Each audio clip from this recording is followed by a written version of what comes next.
Les éditions Tellem présentent un enregistrement intégral de Le voleur d'âmes de Laura Thalassa, lu par Émeraude Stéphane. À ceux qui rêvent, continuez votre magie. Étoiles, cachez vos feux. Que la lumière ne voie pas mes sombres et profonds désirs. William Shakespeare, Macbeth. Chapitre 1. Je regarde mes mains pour la 50e fois depuis que Dez et moi sommes rentrés du royaume de la flore, à la recherche d'un signe indiquant que je suis différente, changée, immortelle. Je presse ma paume au niveau de mon cœur. Sous son battement régulier, je sens autre chose. Quelque chose de magique et mystérieux, qui n'était pas là quelques jours plus tôt. Ma connexion avec Dez palpite sous mes doigts comme un second pouls. Nous sommes désormais liés par la magie, tous les deux. Je lui lance un regard farouche. Il est assis sur une large rambarde en pierre, le dos appuyé contre l'une des colonnes boulonnées sur l'île rocailleuse au-dessus de nous. Nous nous attardons tous deux sur le balcon le plus bas de Somnia, l'une des 6 îles flottantes du royaume de la nuit et la capitale du royaume du négociateur. « Je suis en colère contre toi, tu sais, lançai-je, bien qu'il n'y ait aucun venin dans ma voix. Les yeux du négociateur sont fermés, sa tête rejetée en arrière contre la colonne. Je sais. Je l'observe, assis tout au bord du monde, la nuit sombre déployée autour de lui. Au loin, j'entends le rire caquetant des pixies qui planent dans le vent du soir. Tu ne m'as jamais demandé si je voulais vivre éternellement, ajoutai-je, ma voix se brisant sur le dernier mot. Techniquement, je ne vais pas vivre éternellement, mais ça revenait au même. Grâce au vin de lilas que Dez m'a fait boire, j'ai 400 bonnes années devant moi, si ce n'est plus.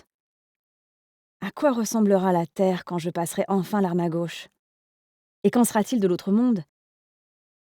Je vais devoir demander à Temper quelle est la durée de vie des fées au juste. Le négociateur ouvre les yeux, son regard argenté et scintillant, à la fois redoutable et fait. Il m'adresse un fantôme de sourire, même s'il est dénué d'humour. Chérubin, tu sembles oublier que tu étais mourante. J'étais mourante, et il n'a pas voulu me laisser partir. Il tend la main vers moi et sa magie m'attire vers lui. Je fronce les sourcils quand je suis poussée à ses côtés. Dez me tapote la bouche. Dis-moi, Kali, commence-t-il d'une voix semblable à du miel, tout en posant les mains sur ma taille. Tu n'as pas envie de passer plus que quelques décennies avec moi? Bien sûr que si, ce n'est pas le sujet.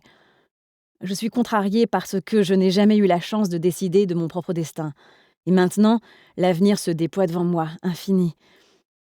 Dez lève son bras tatoué en l'air. Une fumée bleue luminescente se rassemble dans la nuit, se solidifiant de plus en plus à mesure qu'elle approche vers la main du négociateur. Quand elle atteint sa paume, c'est un cordon brillant. J'ai déjà vu ça, un éclat de lune tissée. Le négociateur le manipule dans sa main, travaillant la substance étrange jusqu'à ce qu'il ne s'agisse plus seulement d'un cordon, mais d'un collier complexe. Je plisse les yeux quand il porte le bijou surnaturel à ma gorge. « Ce n'est pas juste, protestai-je en posant les doigts sur le collier au moment où il le ferme derrière mon cou. Tu ne peux pas pratiquer l'un de tes jolis tours de fée pour t'acheter mon pardon. Mais il le peut. Il l'a fait et il recommencera. Ces petits tours m'ont déjà poussé à pardonner beaucoup de choses. » Le négociateur se tourne sur son perchoir de manière à ce que ses jambes chevauchent les miennes. Il m'attire tout près de lui et mes hanches se calent entre ses cuisses.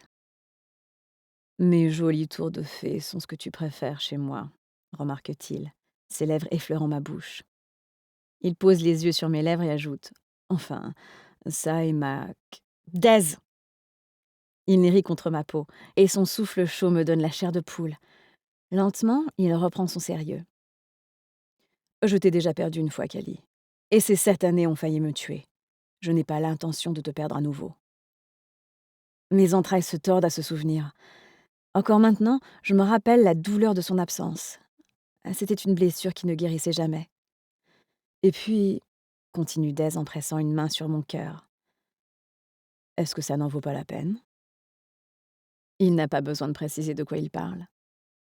Sous sa paume, je sens la chaleur de sa présence. Pas seulement contre ma peau, mais en moi. J'ai l'impression d'être embrassée par la pâle lueur de la lune. comme si les étoiles et la nuit profonde reposaient sous ma peau, et je sais que ça n'a aucun sens, mais c'est la vérité. Sa magie a même un son, une mélodie basse, des notes légères, tout juste hors de ma portée. Elle me fait éprouver la même excitation que je ressentais à la Peel Academy, quand le soir arrivait et que Des apparaissait avec lui. Autrefois, nous étions des âmes sœurs séparées par nos mondes et la magie. Grâce au vin de lilas, nous ne le sommes plus. Le vin a eu d'autres bénéfices.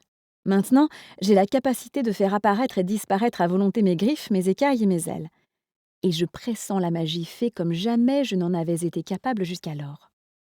Évidemment, il y a aussi des inconvénients. Les cadeaux des fées sont toujours à double tranchant. Je viens toujours te chercher. Ta vie m'appartient. Le négociateur me prend le poignet et examine mon avant-bras nu. 322 faveurs, assez pour toute une vie, murmure-t-il. Je suis son regard. C'est bizarre de baisser la tête et de ne plus voir le bracelet du négociateur. Ma peau est plus pâle à cet endroit, et je dois admettre que mon bras me paraît nu, sans le poids de toutes ces perles noires.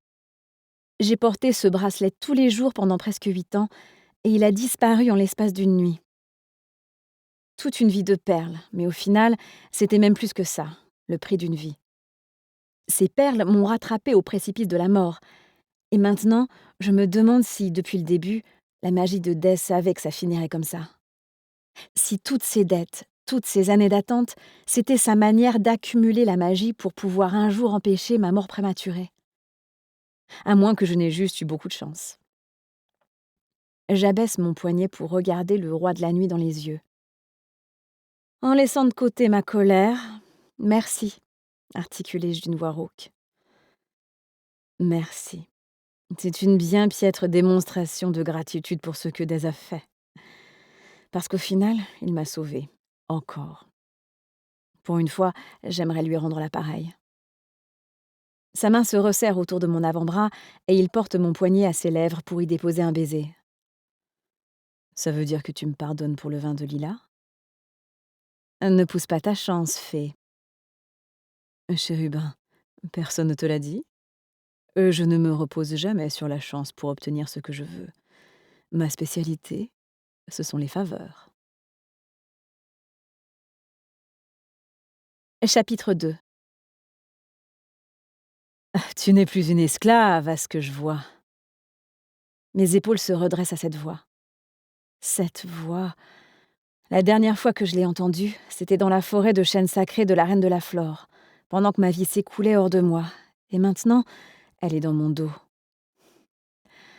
On se retrouve, enchanteresse, déclare le voleur d'âmes. Je sens les doigts du monstre remonter sur mon bras comme du velours. Tes ailes ont disparu, constate-t-il, se penchant pour me humer. Et est-ce de la magie fée que je sens ? Le puissant roi de la nuit t'aurait-il donné le vin de lilas ? Ne fais pas comme si tu étais surpris, répliquai-je. Le voleur a délibérément orchestré la situation pour faire en sorte que je boive le vin de lilas et devienne une fée. Tout ça pour que son pouvoir domine le mien. Avant, sa magie ne fonctionnait pas sur moi, pas plus que sur tous les autres humains. « Que veux-tu que je te dise ?» répond-il. « Les fées amoureuses peuvent s'avérer très prévisibles. » Le voleur vient se placer devant moi et je peux enfin le regarder. Il est comme dans les souvenirs que je garde de lui dans mes rêves, et comme ce bref instant dans les bois. Des cheveux noirs d'encre, des yeux recouverts de noir, une bouche boudeuse et une peau d'albâtre. Comme toutes les autres fées que j'ai rencontrées, il est beau, presque trop. Pour la énième fois, je regrette que le mal n'ait pas l'apparence qu'il mérite. Je m'écarte de ses doigts. La nuit nous enveloppe de toutes parts, mais même dans la pénombre, je distingue les chênes tortueux qui m'entourent. Mon estomac se noue. Je suis de retour dans la forêt de chênes sacrés de Mara Verdana. J'aurais pu jurer que j'avais quitté cet endroit. Au loin, j'entends les légères notes d'un violon et les crépitements d'un feu de camp. La brise transporte une odeur de feu de bois. Il y a quelque chose sous cette odeur, un arôme presque sucré. Si seulement j'arrivais à le reconnaître. Le voleur d'âmes s'avance vers un arbre et effleure une racine de sa botte. C'est ici, je crois, que tu as baisé le roi de la nuit. Je sens de la bile me remonter dans la gorge. Seigneur, il nous a observés. Son regard croise le mien. Comment je le sais? Il regarde de nouveau le tronc d'arbre. L'écorce qui aurait dû être rêche est recouverte d'une substance visqueuse. J'ai des yeux partout. Sous mes yeux, le voleur presse la main sur la surface brillante. En l'espace de quelques secondes, ce qui recouvre le tronc se déverse sur sa main, les ruisselets sombres s'infiltrant entre ses doigts et le long de son poignet. Je comprends soudain ce qu'est cette étrange odeur.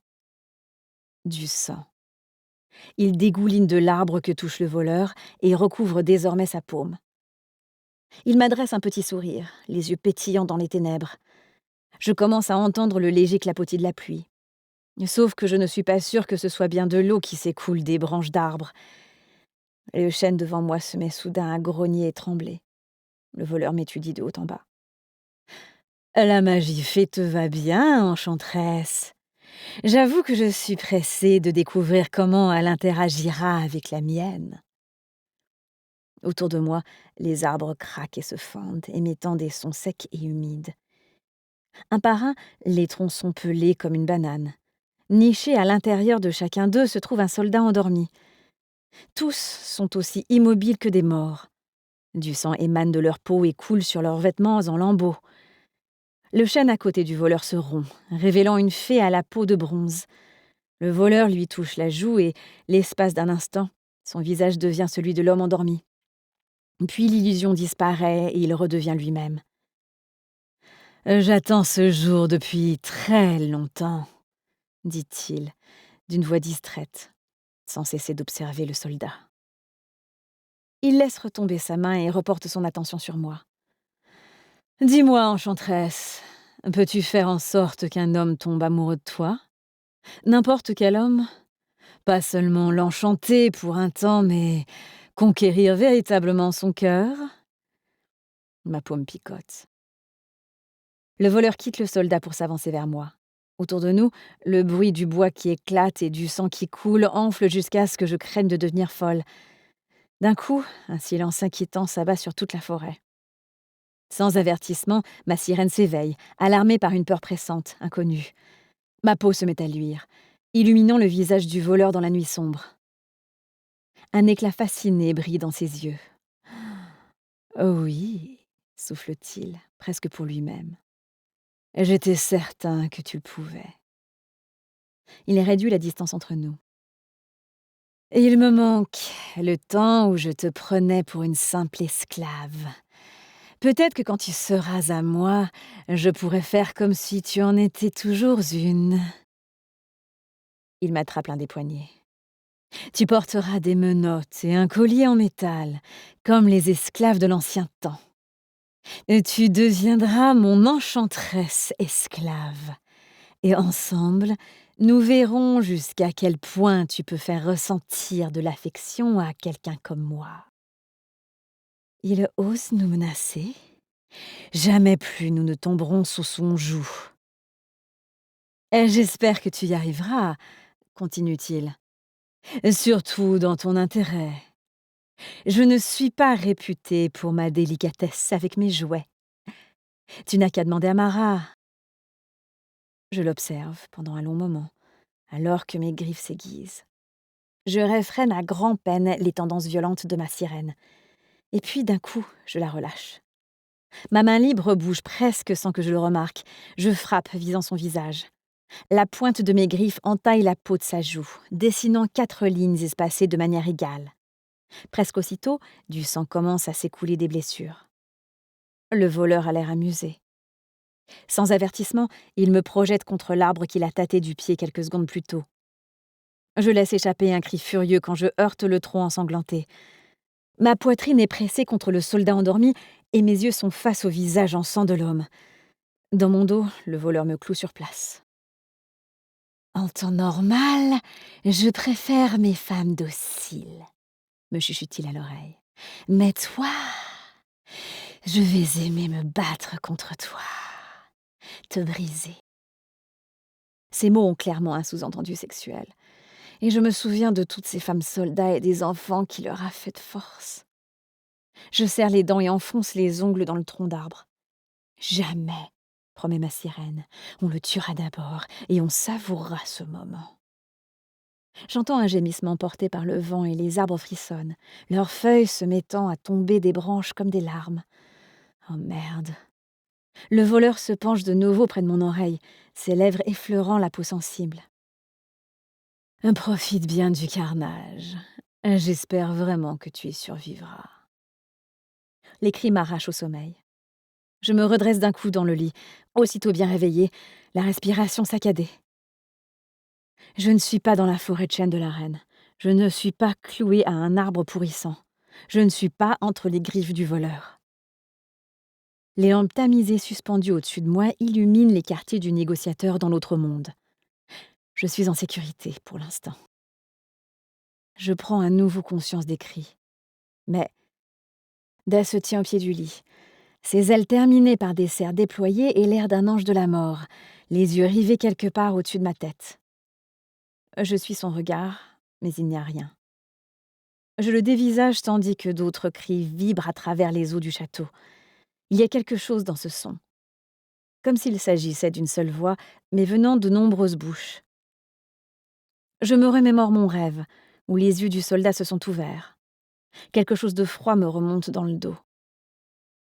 Il n'y a aucun homme endormi ici, au royaume de la nuit, tentai-je de me rassurer. Et c'est la vérité, il n'y a aucun homme endormi à Somnia. Mais 300 mètres sous nos pieds, une armée entière de femmes est assoupie. Les cris s'infiltrent dans mes pensées. Ou elles l'étaient, en tout cas. Je suis à peu près certaine qu'elles sont réveillées maintenant. Chapitre 3. D'un coup, les cris s'interrompent, et le silence qui s'ensuit est plus menaçant encore. Qu'est-ce que... Dez et moi sommes encore en train de nous dévisager. Une seconde passe, puis 2, 3, 4. Tout est si terriblement silencieux.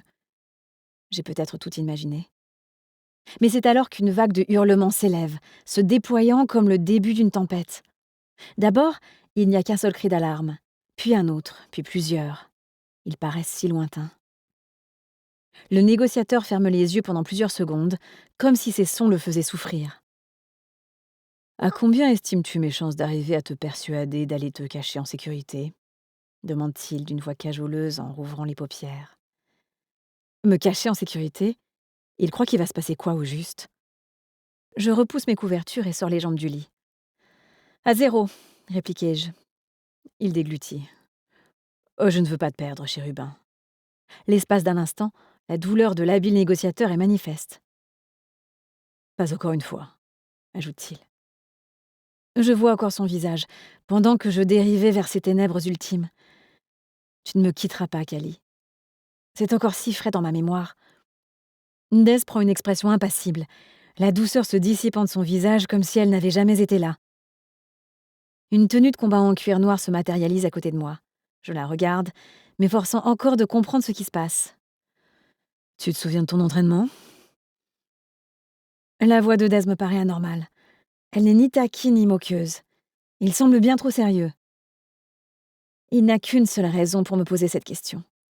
On va devoir botter des fesses. Je hoche la tête. Tant mieux.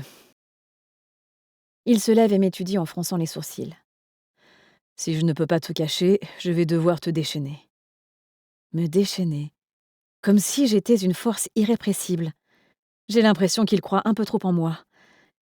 D'autres cris montent des profondeurs de l'île, près de l'endroit où les femmes endormies ont été installées.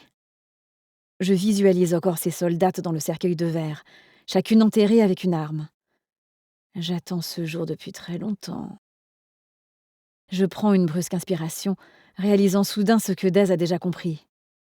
Toutes ces femmes couchées au cœur de l'île attendaient comme des bombes prêtes à exploser. Et ce soir, le voleur d'âmes a allumé la mèche.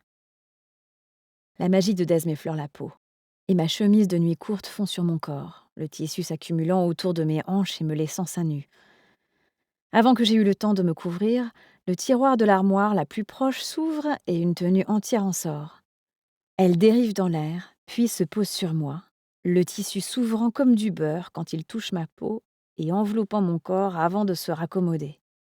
Encore la magie. C'est ensuite le tour de la tenue de combat en cuir, puis de mes bottes. Chacune s'enfile à mon pied, guidée par la magie.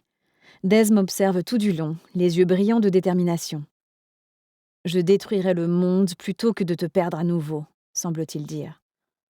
Je suis en train de me lever du lit quand le dernier élément de mon accoutrement flotte vers moi. La ceinture à laquelle sont accrochées mes dagues dans leur fourreau s'enroule autour de ma taille. Le pommeau en labradorite de mes lames scintille à la lumière. En l'espace de quelques secondes, je me retrouve habillée et armée. Le négociateur ne plaisante pas. Ce n'est qu'une fois que je suis prête au combat que son propre équipement traverse la pièce à une vitesse vertigineuse, se fixant à son corps trop vite pour que j'arrive à suivre les mouvements. Sa tenue de cuir, une épée, une paire de couteaux de lancer, une dague sanglée à la cheville et une autre à son biceps. Habillé comme ça, je suis certaine qu'il pourrait provoquer des orgasmes spontanés chez les femmes après un simple regard. Seigneur, ce n'est pas le moment pour toutes ces pensées salaces. Les cris sont de plus en plus bruyants. Au cas où tu n'aurais pas compris, dit Dez, les soldats qui dormaient sous mon château se sont réveillés et comptent me renverser. Je ne lui demande pas comment il le sait. Mon cœur cogne un peu plus vite quand Dez me confirme ce que je craignais. Les femmes soldates que Carnon a emprisonnées et dont il a abusé sont désormais nos ennemis. Ces femmes ne sont pas des civils, continue le roi de la nuit. Elles ont défendu ce royaume pendant des décennies, des siècles même. Elles n'hésiteront pas à te faire du mal, et elles n'auront de pitié ni pour toi ni pour personne. Quand tu en croiseras une, frappe pour tuer et ne gaspille pas tes remords pour elles. Je t'assure qu'elles ne le feront pas pour toi. Mais elles meurent d'envie de se révéler tandis que l'adrénaline inonde mes veines. Le négociateur se détourne de moi et ferme les yeux. Il incline la tête comme pour prier, mais je sens le bourdonnement de son énergie fébrile grandir en lui. Elle traverse notre lien et vibre sur ma peau.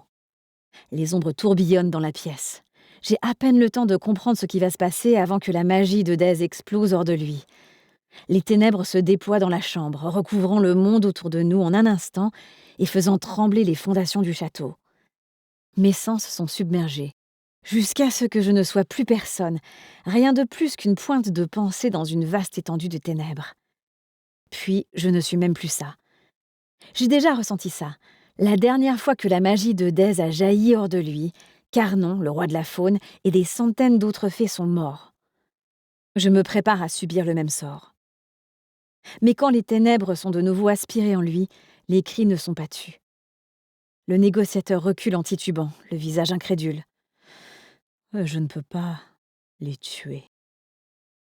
Il parle des soldats endormis. Je ne sais pas ce qui me choque le plus. Que Dez ait été prêt à mettre fin à l'attaque à lui tout seul, bien que ses soldats soient des fées du royaume de la nuit, ou que ça n'ait pas marché. J'ai déjà été témoin du pouvoir qu'il possède. S'il le voulait, il pourrait détruire des villes entières rien qu'à la force de sa volonté. Qu'est-ce qui pourrait être assez puissant pour survivre à ce genre d'attaque magique? Je pose les yeux sur les armes sanglées à son corps. Question plus importante. Comment sommes-nous censés vaincre ce contre quoi le pouvoir de Dez n'a rien pu faire? Les cris emplissent la nuit, me coupant le souffle. Elles avancent vite, dit-il. Elles viennent dans notre direction. Alors nous combattons. Je prends une grande inspiration. La dernière fois que j'ai affronté un ennemi, c'était il y a quelques jours et ça ne s'est pas très bien terminé. J'espère me débrouiller un peu mieux ce soir. Je me mets en mouvement tout en secouant les mains, me dirigeant vers la porte. La silhouette de Dez clignote, disparaît un instant et se matérialise juste devant moi. Ses yeux intenses se rivent aux miens. Tu sais que je te fais confiance, que je te respecte et surtout que je t'aime. Mais par la grâce des dieux, Kali, si tu décides de la jouer solo, je te le ferai payer très cher. Homme de peu de foi. Je n'ai fait ça qu'une fois, et c'était celle où l'ennemi auquel nous faisions face était Temperance Temper Darling, ma meilleure amie ensorceleuse. Je ne vais pas la jouer solo, Dez. Je tenais juste à ce que ce soit bien clair. Avec réticence, il s'écarte de mon chemin, puis nous sortons tous les deux de ces quartiers. Le sol s'agite tandis que nous le parcourons. On entend un grondement au loin, comme un orage en approche, et l'air apporte une légère note écœurante et nauséabonde. Qu'est-ce que c'est que cette odeur demandai Jadez tout en le suivant à travers le château. Tout est bien trop silencieux autour de nous. De la magie noire, indique-t-il par-dessus son épaule. Je hausse le sourcil. Je peux sentir la magie? Ce n'est pas normal. La magie fait, précise-t-il. Et oui, apparemment tu peux. Ok, je suppose que je peux m'y faire. Des bruits de pas résonnent dans le couloir. Dez déploie ses ailes dans un geste protecteur, mais les individus qui tournent au coin du mur font partie de son conseil royal. Où est Malaki s'enquiert-il, clairement désireux de parler stratégie avec son général. Les conseillers s'entre-regardent, perplexes. Je ne l'ai pas vu, répond l'un d'eux. Allez voir dans les quartiers de l'ensorceleuse, suggérai-je. Temper a sans doute attaché le général de Dez à son lit. Je ne suis pas la seule à être attirée par les faits. Le négociateur passe une main dans ses cheveux blancs. Combien de soldats sont affectés ici, à Somnia demande-t-il à l'un des conseillers. 850. Et il y en a quelques centaines de plus sur les autres îles.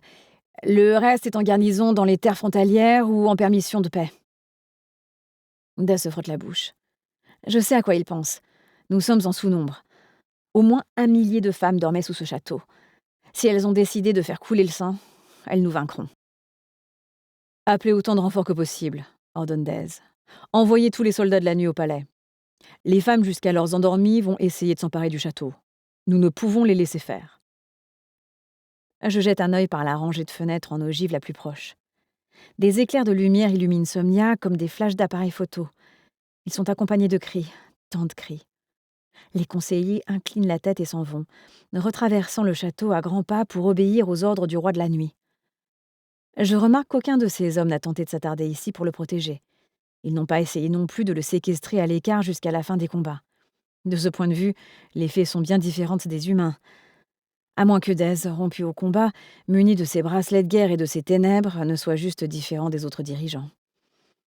Le négociateur reprend sa route à travers le couloir. « Prépare tes dagues, chérubin », lance-t-il par-dessus son épaule.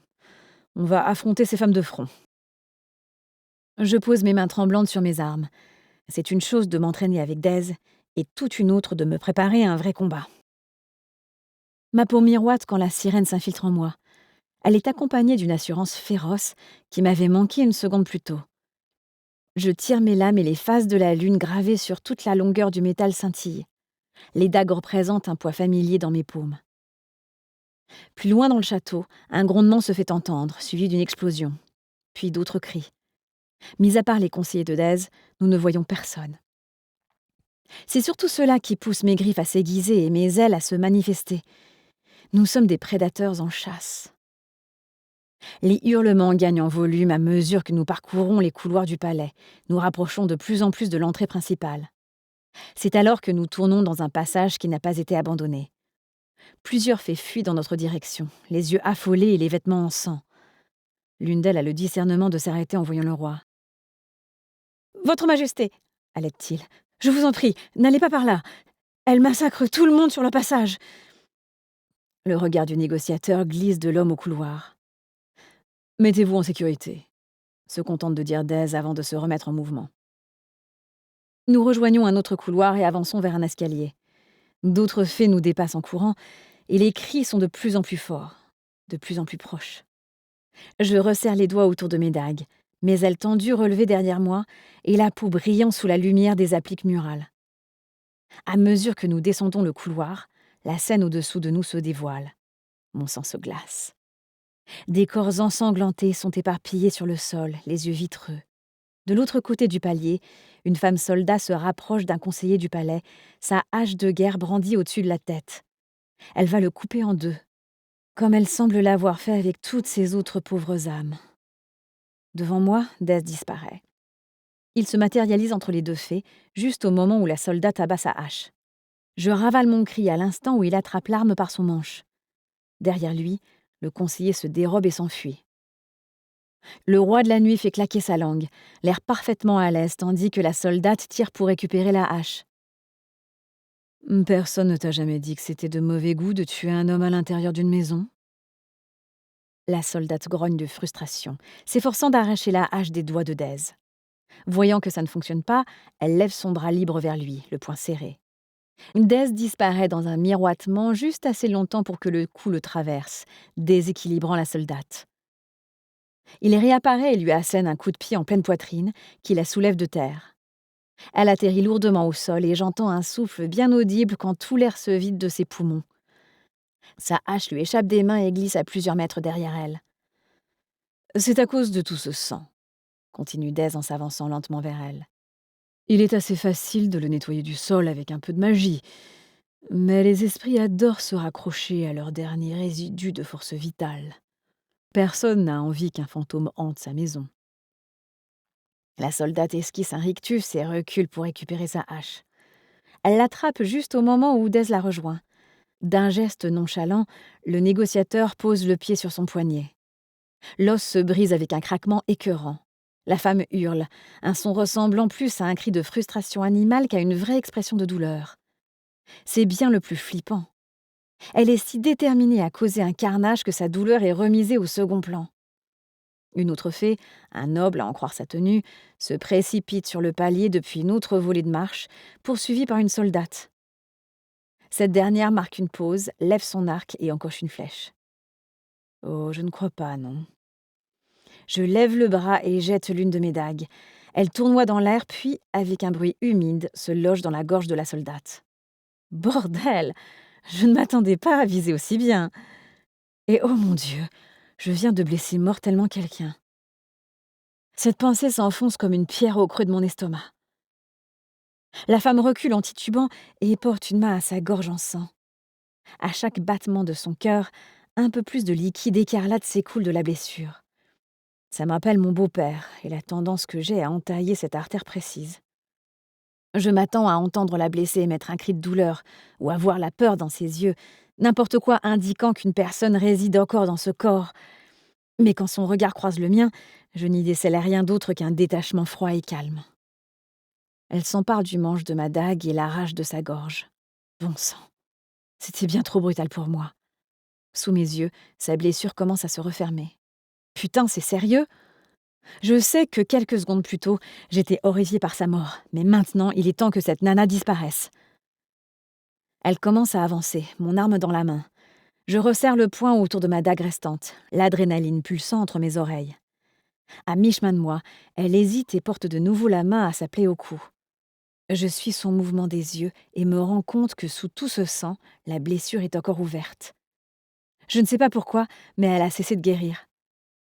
C'est tout le temps dont elle bénéficie. Avant que ni elle ni moi n'ayons pu faire quoi que ce soit, Dez se matérialise devant elle, son épée à la main. Il l'embroche d'un geste vif. Elle écarquille les yeux tandis qu'il ôte sa lame ensanglantée de son ventre, et quelques secondes plus tard, elle s'écroule. Ses yeux vitreux sont levés vers le plafond, et sa bouche s'ouvre et se referme jusqu'à ce que les dernières étincelles de vie la quittent. Le négociateur s'accroupit et lui retire ma lame de la main. Un instant plus tard, il se volatilise et réapparaît juste devant moi. Il me tend la dague. « Tu t'es bien débrouillé, chérubin », dit-il, les yeux brillants, tout en m'examinant. Je m'humidifie les lèvres et reporte mon attention sur la soldate. Le fait d'être douée pour tuer n'a rien d'un compliment. Ma sirène se repaît quand même de ses mots. Dez me prend la mâchoire et dépose un bref baiser sur mes lèvres. Ma sirène chante au goût de mon âme sœur sur ma langue et l'odeur du sang dans l'air. Le négociateur me lâche la mâchoire et son regard s'attarde sur mon visage un peu plus longtemps. Avec réticence, il finit par se détourner, reprenant son chemin à travers le palais en direction des cris. Je prends une grande inspiration et le suis. Nous dépassons plusieurs autres fées assassinées tandis que nous parcourons le château. Leur mort a été terrible, violente. Mes deux natures opposées ne savent qu'en penser. Une partie de moi se sent nauséeuse et horrifiée. L'autre est emplie d'une soif de sang vengeresse. « Fais-les souffrir, fais-les payer », murmure ma sirène. La prochaine soldate endormie que nous rencontrons s'attarde dans un couloir sombre, accroupie devant un corps.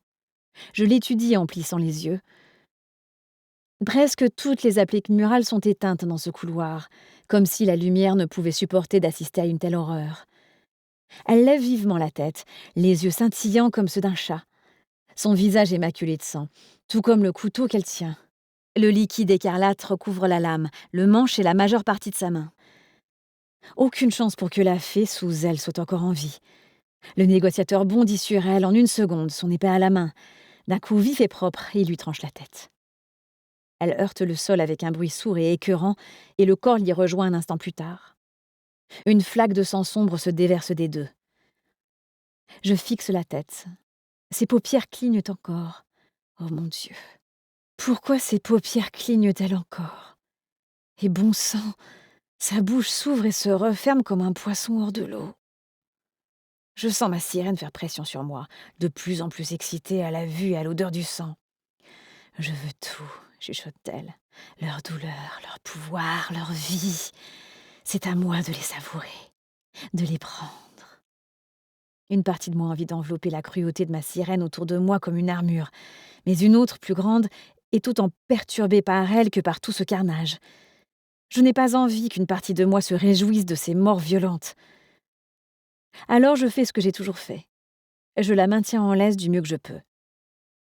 Je m'oblige à bouger et me dirige vers la civile étendue au sol, avant de m'agenouiller à ses côtés. Ses yeux sont fermés, son visage est relâché et son cou n'est plus qu'un amas de chair ensanglantée. Sans parler de tout le sang à l'extérieur de son corps. Aucun humain ne pourrait survivre après avoir perdu autant de sang. Mais elle n'est pas humaine. Je vois sa poitrine se soulever et retomber, et j'entends sa respiration laborieuse, saccadée et irrégulière. Des s'accroupit à côté de moi et pose 2 doigts sur le front de la femme. Je sens une pointe de sa magie dans l'air quand elle s'enveloppe autour de la femme blessée. Ses paupières papillonnent et elle pousse un soupir tremblant. « Qu'est-ce que tu as fait ?» l'interrogeai-je. « J'ai fait disparaître sa douleur », explique le négociateur en se levant. « Sa magie devra se charger de réparer le reste toute seule. Je ne suis pas guérisseur. » Je me remémore la dernière adversaire que j'ai combattue, la façon dont sa blessure a commencé à se refermer avant de cesser de guérir. Si la magie de cette soldate n'a pas réussi à la soigner, celle de cette femme fonctionnera-t-elle? C'est peu probable. Cette pensée émane d'une nouvelle partie de moi, celle qui a bu le vin de lilas, celle qui est désormais une petite fée. Je sens la magie de fée s'échapper de son corps. Elle s'attarde dans son sang versé avant de s'évanouir dans l'air. Cette magie imprègne les murs et le plafond, et cesse bientôt d'appartenir à cette femme pour devenir celle du château. Qu'avait dit Dès déjà? Les esprits adorent se raccrocher à leur dernier résidu de force vitale. La magie de cette femme est en train de lui échapper. Son âme s'échappera-t-elle avec elle? Serais-je aussi capable de le sentir? Je ne m'attarde pas assez longtemps pour le découvrir. Nous la laissons là et reprenons notre route en direction de l'entrée principale du palais. Plus nous approchons, plus les corps s'accumulent. Ici, le bruit des combats est presque assourdissant. Je devine rien qu'au son qu'une bataille fait rage dans le vestibule du palais. Plutôt que de prendre cette direction, Dez nous emmène vers un escalier menant plus bas. « Où va-t-on » demandai-je. « Dans les donjons. »« Les donjons » répétai-je. « Pourquoi » Nous arrivons devant une porte épaisse en bronze frappé. Je sens le bourdonnement d'un sceau magique en émaner. Il se tourne vers moi. « Attends ici, mon amour. »« Dez !» Mais il a disparu. Chapitre 4. J'ajuste ma prise sur mes dagues, puis déplace mon poids d'une jambe sur l'autre. Je regarde la porte en métal devant moi, les bruits de combat résonnant encore dans mon dos. Mon cœur bat la chamade dans ma poitrine et l'adrénaline fuse dans mes veines. Une minute passe, puis une autre. Au-dessus de moi, les combats appellent ma sirène, appâtant ma nature sombre. Mes ailes frétillent d'agitation et ma peau brille plus fort que jamais. Je commence à reculer peu à peu de la porte, éprouvant le besoin de rejoindre les combats. La partie raisonnée de mon esprit n'est pas si empressée de tuer d'autres gens, mais je ne peux pas rester plantée là pendant que des fées innocentes. Le négociateur réapparaît à côté de moi, stoppant net le cours de mes pensées. Dans les mains, il tient une boîte en bois tachée. Mon regard passe de lui à elle. Sérieusement, qu'est-ce qu'il se passe? Dez baisse la tête et murmure à la boîte dans ce que je suppose être du fait ancien. Il s'arrête, écoute, puis reprend la parole. À mesure qu'il parle, je sens les enchantements présents autour de la boîte se défaire. Une fois qu'ils se sont tous dissous, Dez se tait. L'espace d'un instant, rien ne se passe. Puis, le couvercle s'ouvre. Je ne peux pas m'en empêcher. Je me penche pour jeter un œil dans la boîte. Elle est vide, jusqu'à ce qu'elle ne le soit plus. Des ombres que je n'avais pas remarquées commencent à remuer tout au fond. Elles ne ressemblent pas à celles de Dez, qui épaississent et se recourbent comme de la fumée. Cette ombre-là est une matière en 2 dimensions et aussi fine que du papier qui bouge. Une main d'ombre osseuse sort des profondeurs de la boîte, ses doigts se refermant un par un sur les bords. Elle se hisse à l'extérieur, rampe le long du réceptacle, puis s'écoule au sol depuis l'un des coins. Ma respiration devient saccadée. J'ai déjà vu cette créature dans la salle du trône de Dez, un bog. J'ai vu cette créature dévorer un fée de la faune qui a cru malin d'offrir un sac rempli de têtes décapitées au roi de la nuit. Je parie que ce type a regretté sa décision. Souviens-toi de notre marché, dit Dez au monstre d'ombre. Un marché. Seul le négociateur aurait pu en passer un durant le peu de temps qu'il a passé séparé de moi. Et avec le bog en plus. Oui, mon roi. Les poils se hérissent sur mes bras quand la créature parle. Je suis face à un cauchemar ambulant. Littéralement. Le bog dévore ses victimes vivantes et durant le temps infini qu'il lui faut pour les digérer, ces fées sont condamnées à revivre leur pire cauchemar. Seul l'outre-monde peut abriter un monstre aussi effrayant. Et maintenant, Dez vient de le relâcher. Le bog se met en mouvement, puis hésite. Je me fige en voyant qu'il m'a remarqué. Ce n'est pas le genre de créature dont j'ai envie d'attirer l'attention. Un adversaire tentant, chuchote ma sirène, parce qu'elle est totalement irraisonnée. Dez vient se placer devant moi, ses épaules larges bloquant le passage du bog. « Tu ferais mieux d'étouffer sur le champ la pensée qui vient de te passer par la tête, grogne-t-il. Si tu regardes encore une fois la reine de la nuit, tu découvriras pourquoi tes camarades me craignent. » La reine de la nuit ? Et ils tomberont tous sous mon emprise. Très bien, siffle le bog. Je l'aperçois à peine tandis qu'il se dirige en rampant dans la direction d'où nous venons. Dez et moi le suivons en haut des marches. Quand nous arrivons dans l'entrée principale du palais, des dizaines et des dizaines de fées sont en plein combat, leurs ailes déployées derrière elles. Certaines sont des civils, mais la plupart sont des soldats défendant le palais d'autres soldats, d'anciennes camarades, désormais dressés les uns contre les autres. Je parcours des yeux ce qui reste du hall d'entrée doré. Il ressemble à un abattoir. Des corps jonchent le sol, pour la plupart des serviteurs, des nobles ou des conseillers, principalement des fées n'ayant jamais été entraînés à tuer. Des soldats de la nuit sont aussi tombés au combat, mais même dans la mort, difficile de dire si ce soldat était là pour défendre le château ou pour l'attaquer. Je regarde le chaos sous le choc. Au milieu de tout ça, je vois le bog serpenter au sol, avalant les soldates traîtresses les unes après les autres. Je ne sais pas comment il discerne les alliés des ennemis, mais je suppose que Dez a réglé ces détails avec le monstre avant de le relâcher. Des épées s'entrechoquent. Des flèches volent et du sang jaillit. Une magie noire remplit l'air. Je la sens, j'ai son goût sur la langue et je perçois sa nature huileuse sur ma peau. Dez m'attire près de lui et dérobe un bref baiser à mes lèvres. « Fais attention à toi, mon amour, » dit-il. Il baisse les yeux sur ma peau brillante et resserre son étreinte. Je sens son hésitation, le charme de ma sirène et notre lien le gardant à mes côtés. Et quelque part sous son armure, il porte 3 bracelets de guerre en bronze, qui lui ont été remis pour le récompenser de sa bravoure. La présence de ces bracelets me réconforte. Je n'ai rien pour lui prouver que je vais m'en sortir. Juste au moment où j'ouvre la bouche pour parler, une flèche siffle près de ma tête. Réagissant instinctivement à cette agression, Dez tire son épée, qui crie en sortant de son fourreau. Il se tourne vers la mêlée et scrute la pièce des yeux. Dès qu'il a trouvé l'archère, il se volatilise, me laissant seule. Le monde me paraît soudain creux, les cris, les odeurs, le spectacle. « À nous de savourer ce moment, » murmure la sirène. « Joignons-nous au combat, participons jusqu'à ce qu'il y ait assez de sang pour nous y baigner. » Je fais un pas, puis un autre, attirée par l'ardeur des combats. Autour de moi, les yeux de plusieurs fées sont attirés par ma silhouette scintillante. Une soldate s'approche de moi, les yeux brillants, mais le visage impassible, et lève son épée. Je regarde l'arme, et mes lames me semblent soudain petites et dérisoires. Elles ne sont pas de taille contre cette femme, avec ses réflexes vifs et sa furie sanguinaire. Qu'elle essaie donc de nous tuer. D'un autre côté, il se trouve que je connais quelqu'un qui serait parfaitement de taille face à ça. En temps normal, je prends toujours soin de contenir ma sirène, même quand j'utilise ma magie. À cet instant, je lui relâche un tout petit peu la bride. Je sens son rire enfler dans ma poitrine. Ça va être marrant. Dès que la soldate abat son arme, je me déplace, mon corps se penchant et plongeant pour esquiver les coups. Mes mouvements sont aussi fluides que l'eau d'une rivière. Je m'abaisse, tournoie, puis, d'un coup rapide, enfonce ma dague dans son ventre. C'est un coup impossible que j'aurais été incapable d'effectuer rien qu'une semaine plus tôt.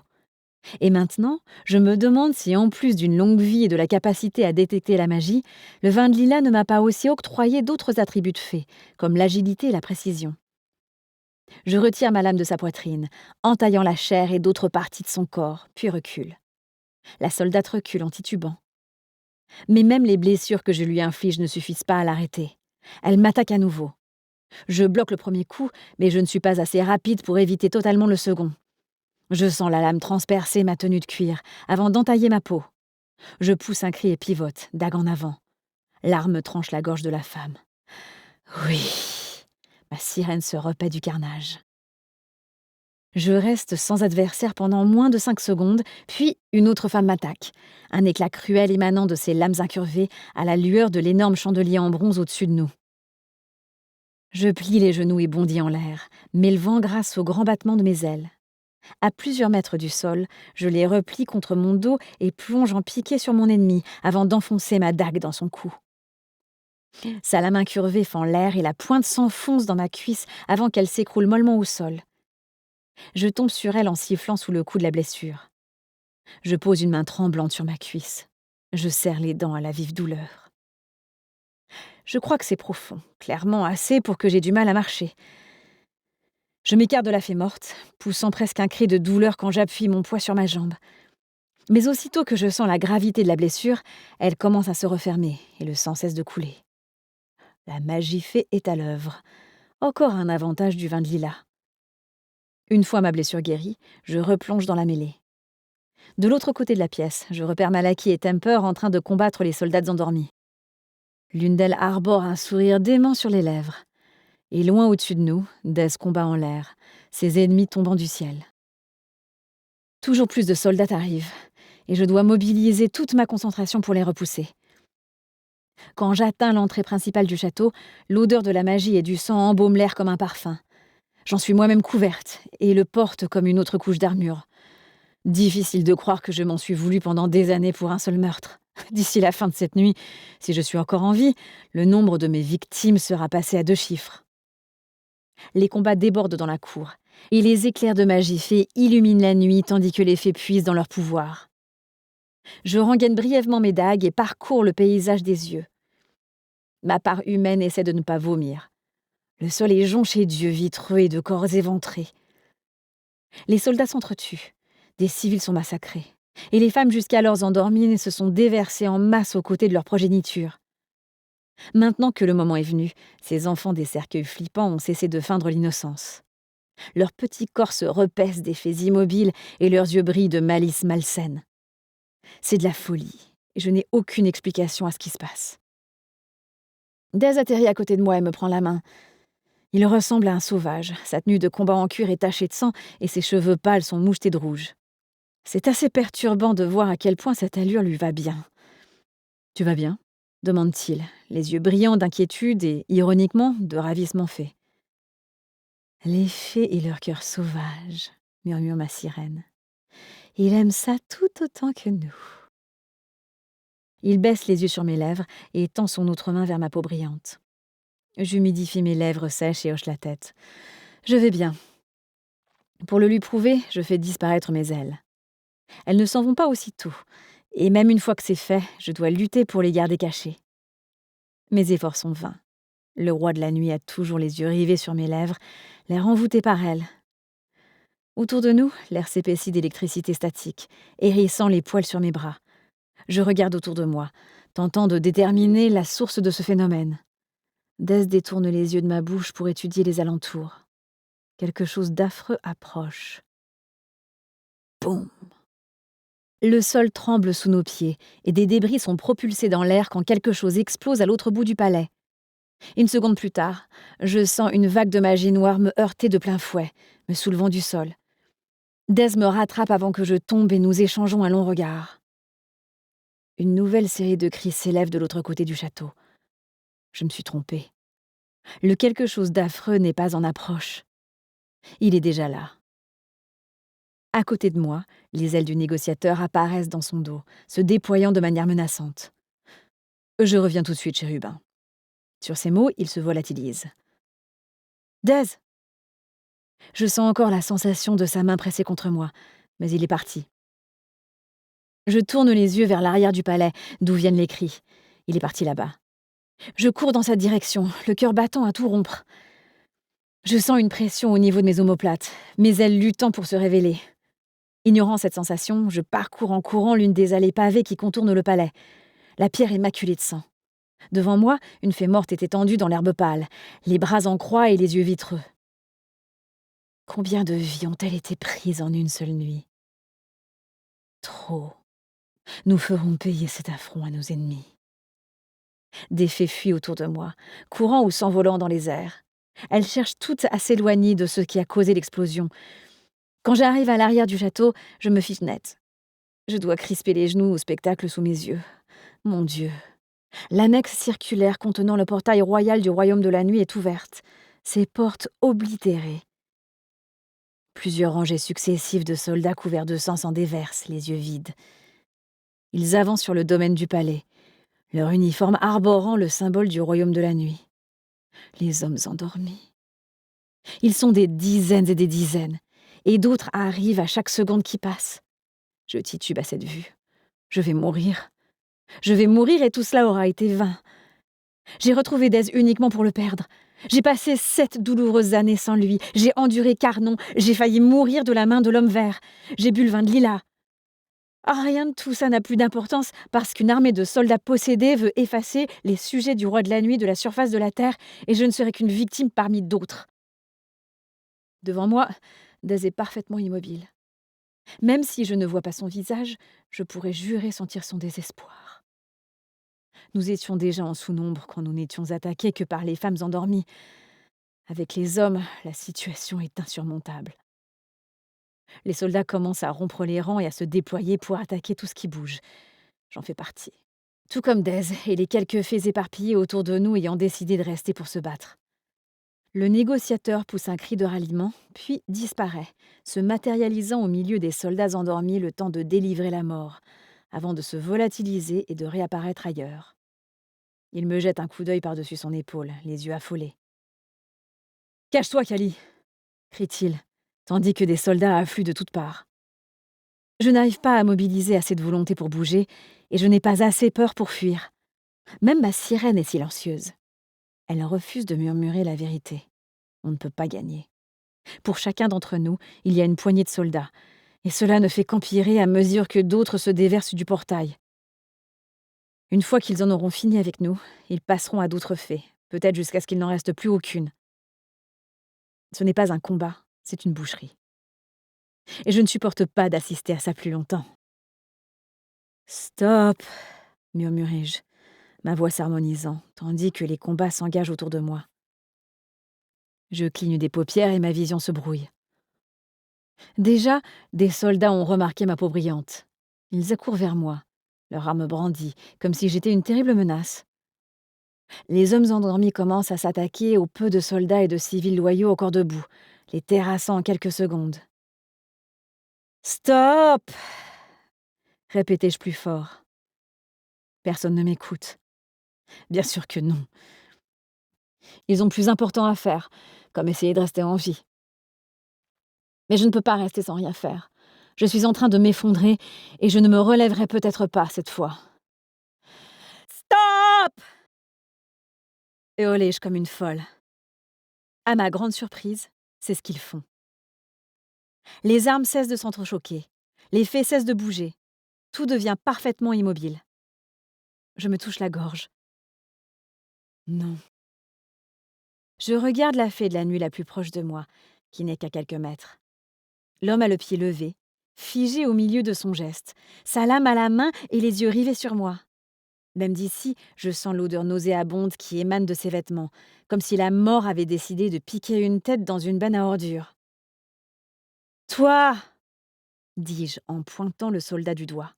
« Donne-moi ton épée !» J'ouvre la paume et la fée quitte sa position figée pour avancer posément vers moi et me tendre son arme. Je referme les doigts autour de la poignée de l'épée et un sourire mauvais s'étale sur mon visage. Je peux charmer les fées. Accroche-toi bien, le monde. Kali est de retour. Chapitre 5. Je peux charmer les fées, bordel. Avant de boire le vin de lilas, j'en étais incapable. J'aurais dû comprendre que l'élixir avait aussi reconfiguré cet aspect de ma magie, tout autant que les autres. Je tourne les yeux vers mon âme sœur. À ma stupéfaction et à mon horreur, et peut-être une pointe de plaisir, il est figé aussi. « Dez !» appelai-je d'une voix rendue mélodieuse par mon pouvoir. « Viens ici !» Le négociateur disparaît et se matérialise à côté de moi un instant plus tard, un sourcil haussé. Mis à part ça, il est placide, sauf ses yeux. Ses pupilles argentées pétillent d'une excitation malicieuse. « Je te libère de mon charme, » dis-je. Je dois vraiment être rouillée parce que Dez n'est pas le seul à obéir à mon ordre. Quelques soldats endormis se remettent en action, y compris celui qui vient de me rendre sa lame. Vraiment, Kali, c'est une erreur de débutant, ça. Dez saute aussitôt sur les soldats et les abat avec son épée avant qu'ils aient eu l'occasion d'attaquer. Une fois qu'il s'est chargé d'eux, le roi de la nuit fait rouler ses épaules comme pour balayer ma magie. « C'est donc cela qu'on ressent quand on est charmé par une sirène », lance-t-il, le coin de sa bouche s'étirant légèrement. « Comme si l'on m'avait attrapé par les couilles. » Il se rapproche et son sourire grandit. « Toute cette affaire était horriblement intrusive. Ça m'a bien plu. » Cette conversation est tellement inappropriée et déplacée que je laisse échapper un rire qui résonne de manière mélodieuse. Il parcourt des yeux mes traits étincelants. « Quelle magnifique créature !» murmure-t-il. « Tu étais déjà irrésistible avant. » Il tend la main et effleure ma mâchoire de ses doigts repliés. « Maintenant, je ne sais plus comment réagir. » Dez se penche et m'embrasse, ses lèvres s'attardant sur les miennes. Un bruit de pas lourds rompt le sort. Je m'écarte du négociateur et me tourne vers le portail. D'autres soldats endormis sont en train de traverser. « Soldats, arrêtez !» m'exclamai-je d'une voix emplie de magie. Les ennemis se figent sur place, leur corps bloquant l'entrée. « Tu as réussi, chérubin », me félicite Dez en observant les fées immobiles. « Tu es devenu digne d'être crainte. » Chapitre 6. Cela prend plusieurs heures, mais je finis par réussir à immobiliser tous les soldats endormis psychotiques, ainsi que les enfants des cercueils qui semaient le chaos dans Somnia. De toute évidence, les soldats préparaient un coup d'État. Correction, un coup d'État raté. Merci mon charme. Nous rassemblons les coupables, leur ôtons leurs armes et les enfermons dans les donjons. Pour l'instant, mon charme les rend placides, mais quand l'effet se dissipera dans un jour ou deux, leurs tendances meurtrières réapparaîtront. Dez et moi traversons le palais en direction des donjons. J'ouvre et referme les mains de manière fébrile. Je suis un peu nerveuse, ce qui est ridicule. Ce que je m'apprête à faire était mon idée. L'effet que nous dépassons me dévisage. Ma peau a cessé de luire depuis longtemps. Je sais donc que ce n'est pas la sirène qui attire leur regard. « Pourquoi ils me fixent ?» finis-je par demander à Dez. Il s'arrête pour m'observer, puis les personnes autour de nous. « Tu ne le sais vraiment pas ?» s'étonne Dez en reportant son attention sur moi, un sourcil haussé. Je secoue la tête. « Chérubin, » dit-il avec un petit sourire au coin des lèvres. « Tu es l'enchanteresse qui a stoppé toute une armée. l'humaine possédant le pouvoir de leur ôter toute volonté, si tu le décides. Ils sont à la fois émerveillés et effrayés par toi. Et c'est le plus grand compliment qu'un fée de la nuit puisse t'offrir. Au bout d'un moment, nous laissons les yeux curieux derrière nous et descendons l'escalier déjà emprunté quelques heures plus tôt, quand Dez a libéré le bog. Nous nous arrêtons devant la porte en bronze frappée familière. La magie de Dez l'effleure et la porte s'ouvre, révélant un long couloir descendant dans les ténèbres. Les luminaires au mur ne parviennent pas totalement à repousser les ombres. À l'intérieur, des soldats armés au visage grave, ceux n'étant pas animés du désir malsain de réduire en bouillie autant de cerveaux que possible, nous escortent dans le couloir.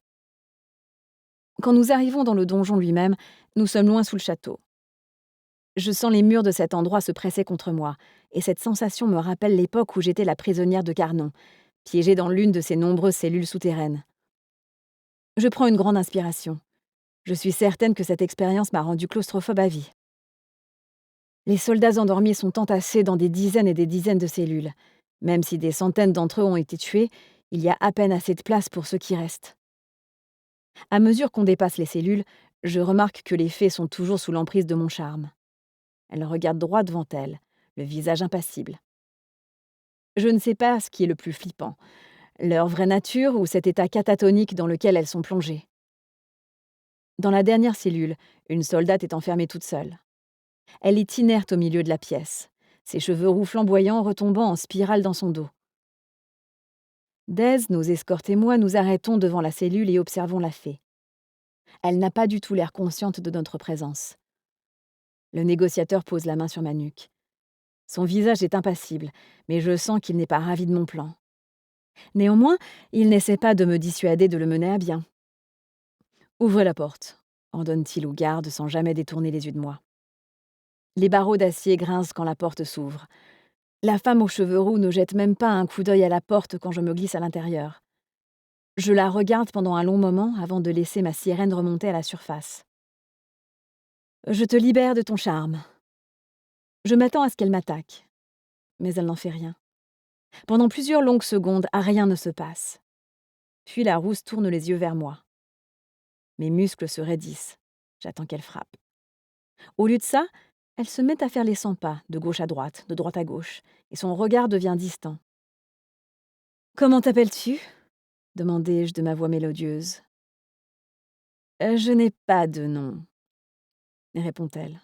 « Tout le monde a un nom », insistai-je. « Pas moi. Plus maintenant. » La perte de son nom n'est qu'une minuscule injustice comparée à tout ce que le voleur lui a fait. Et pourtant, c'est ce qui lui donnait une identité et il le lui a pris. « Alors, comment t'appelais-tu » l'interrogeai-je. Elle garde le silence pendant si longtemps que je suis certaine qu'elle ne me répondra jamais. « Myriel » finit-elle par dire, la magie l'exhortant à répondre. « Et sais-tu qui je suis » Myriel marque une pause, puis hoche lentement la tête. « Tu es l'enchanteresse. Nous avons le droit de te blesser, mais pas de te tuer. Pas encore. Il te veut vivante. » Mes griffes s'aiguisent à ces mots. Il n'avait pas le droit de me tuer. Je me souviens comme je me suis battue et de la violence de mes assaillants. Aucun d'eux n'avait l'air de retenir ses coups. « Qui me veut vivante » m'enquiers-je, même si je le sais déjà très bien. « Mon maître. » Ce foutu voleur. La cellule s'assombrit. Apparemment, le roi de la nuit n'est pas ravi d'entendre ça de lui non plus. « Et ton maître, est-il celui qui vous a réveillé de votre sommeil ?» Il a appelé et nous avons répondu, explique-t-elle sans cesser de faire les 100 pas. Pourquoi avoir attaqué tes camarades, Myriel demandai-je d'une voix chantante. Elle fronce les sourcils en entendant son nom sur mes lèvres. Je ne sais pas. Elle arpente toujours la pièce. Comment ça, tu ne sais pas? Je suis consciente que l'esprit de cette femme a été complètement retourné, mais elle a forcément une meilleure explication pour ce carnage que ce je ne sais pas. Nous accomplissons la volonté de notre maître, ajoute-t-elle. Rien de plus. Et que veut votre maître? L'encourageai-je. Je ne sais pas, répète-t-elle d'un ton distrait. On ne va nulle part. Qui t'a kidnappé? Lançai-je, tentant une autre approche. Ses souvenirs remontent-ils aussi loin? Certaines de ces femmes dorment depuis des années. Mon grand frère, annonce-t-elle froidement sans cesser de faire les 100 pas de droite à gauche, de gauche à droite. Son frère? J'ai sûrement mal entendu. Il est mort depuis plus d'un siècle, précise-t-elle depuis l'autre côté de la cellule. Je hausse les sourcils et lance un coup d'œil à mon compagnon. Il a connu le frère de cette femme. Les yeux de la soldate glissent sur le négociateur et s'y rivent. Lentement, elle incline la tête, comme si quelque part dans les profondeurs de ses souvenirs, elle le reconnaissait. Toi, souffle-t-elle. J'ai été à toi autrefois, il y a longtemps. Pardon? Ma peau s'illumine d'agitation. Mon regard passe de l'un à l'autre. Cette fille est-elle vraiment en train d'admettre ce que je pense? Et tu m'as fait l'amour sous les étoiles. Mes griffes s'allongent. C'est bien ce que je pensais. Éviscérons-la lentement, propose ma sirène. Ce sera drôle. C'est une sensation étrange d'être jalouse d'une femme qui, selon toute probabilité, a couché avec mon âme sœur plusieurs siècles avant que je vienne au monde. Une femme qui n'est désormais rien de plus qu'une coquille d'elle-même, l'esprit et le corps réquisitionnés par le voleur d'âme. Dez croise les bras, l'air mécontent. Il n'essaie pas de s'expliquer, et ça vaut sûrement mieux comme ça. S'il l'avait fait, ça lui aurait donné l'air coupable, et ce n'est pas comme s'il m'avait trompée. Mais bon sang, j'aimerais bien qu'il rampe à mes pieds et s'excuse. C'est mal? Il va le faire, m'assure ma sirène. D'accord, si elle pense que faire ramper un homme à nos pieds est acceptable, c'est sûrement que c'est mal. Mais ça ne veut pas dire que je ne suis pas d'accord avec elle. Je m'oblige à me concentrer de nouveau sur ma tâche. Daz a mentionné le fait que le frère de Myriel était mort depuis un peu plus de 100 ans. Il me faut un moment pour faire le calcul. Ce n'est pas mon point fort. Mais une fois que c'est fait, je comprends que la chronologie est mauvaise. Les femmes soldats ont commencé à disparaître une décennie plus tôt, et pas un siècle. Comment ton frère a-t-il pu te kidnapper s'il était mort? Janus avait un jumeau qui est mort, m'a expliqué le voleur dans les bois de la Reine de la Flore. La première fois que tu l'as rencontré, c'était en fait moi que tu avais en face de toi. Myriel baisse ses yeux vides au sol. Je ne sais pas. Encore cette réponse contrariante.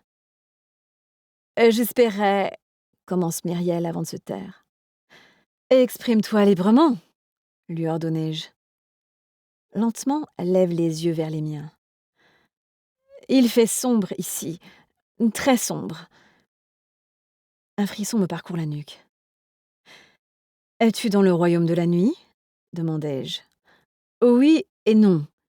J'attends qu'elle en dise plus, mais elle garde le silence. Comment ça? Il fait très sombre ici, répète-t-elle. Je veux me reposer. Pourquoi je ne peux pas me reposer? Tu sais où est le voleur? Insistai-je. Tu ne le trouveras jamais.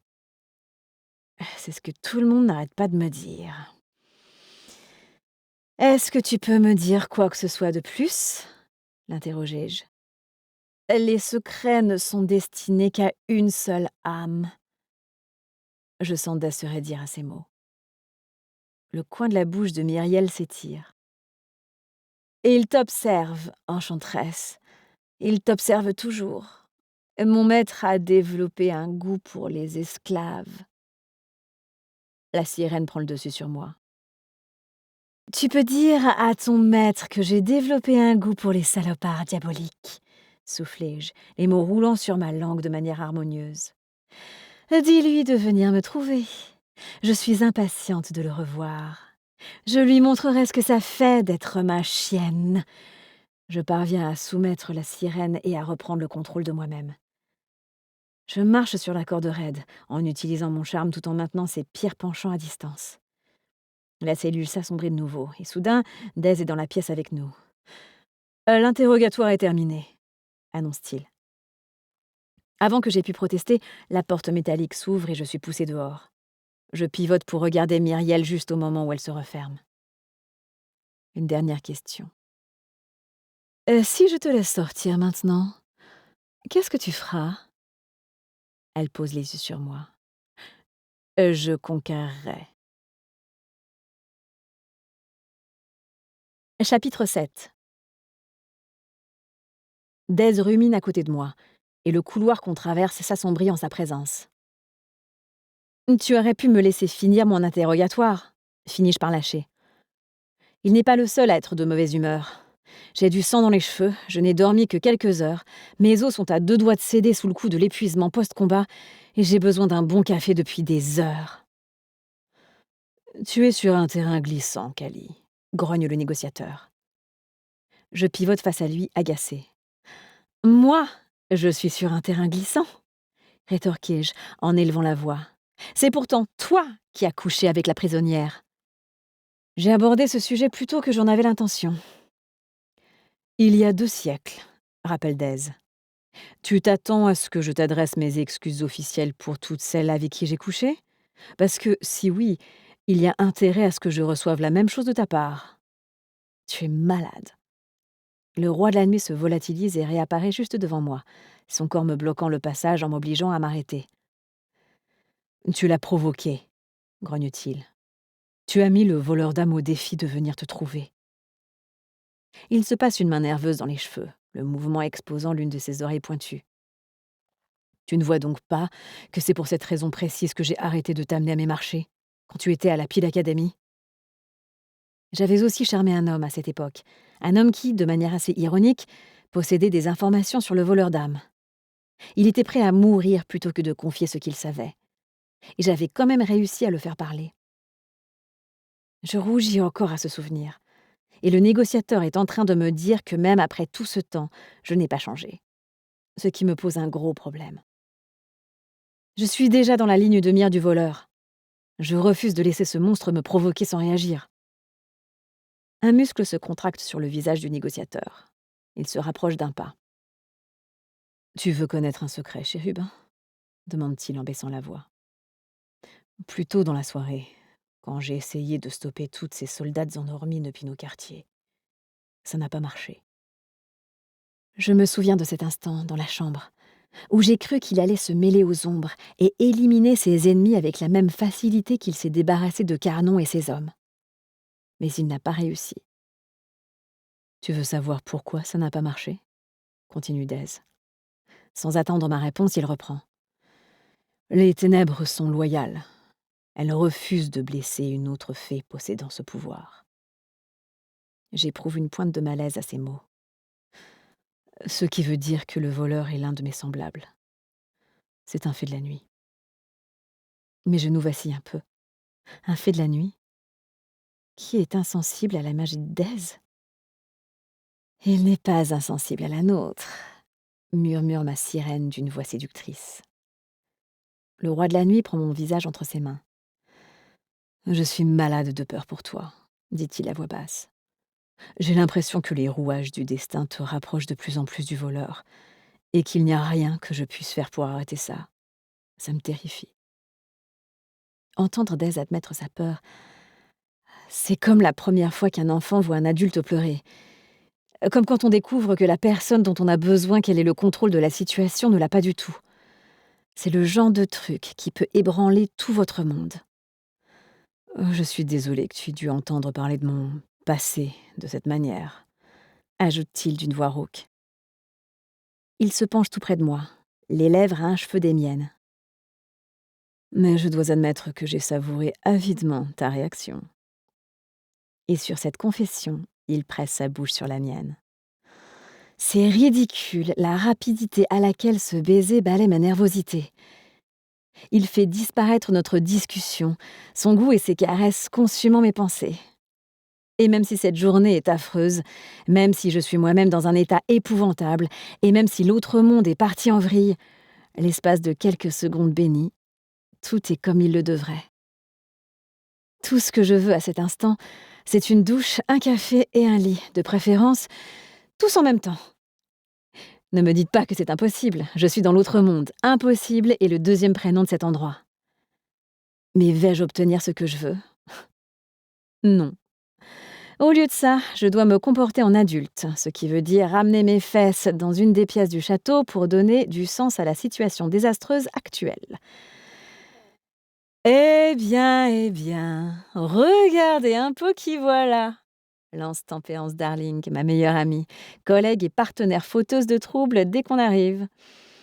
Elle est assise aux côtés de Malaki et de quelques autres responsables fées, les chevilles posées sur la table devant elle. Elle me parcourt des yeux.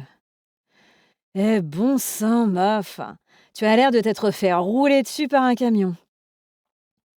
Mon soulagement de voir Temper en vie est rapidement éclipsé par ses paroles. Je jette un coup d'œil à ma tenue de combat en cuir ensanglantée avant d'examiner mon amie. Elle porte une combinaison blanche et elle est immaculée. À côté d'elle, Malaki arbore un air sévère, sa cicatrice semblant ressortir encore plus que d'habitude sous son cache-œil. Il n'arrête pas d'ouvrir et de refermer les mains, et j'ai la forte impression qu'il a envie de frapper quelque chose. Dès qu'il voit Daise, il se lève et traverse la pièce en quelques longues enjambées. Il l'attire à lui et lui donne une tape dans le dos. Je vais m'asseoir à côté de Temper. « Tu pourrais t'inspirer un peu de lui, remarquai-je. Elle balaie cette suggestion de la main. Les câlins, c'est pour les mauvais. Nous espérons que vous avez apprécié cet aperçu. Pour continuer à écouter ce livre audio sur Google Play Livres, utilisez le lien dans la description de la vidéo.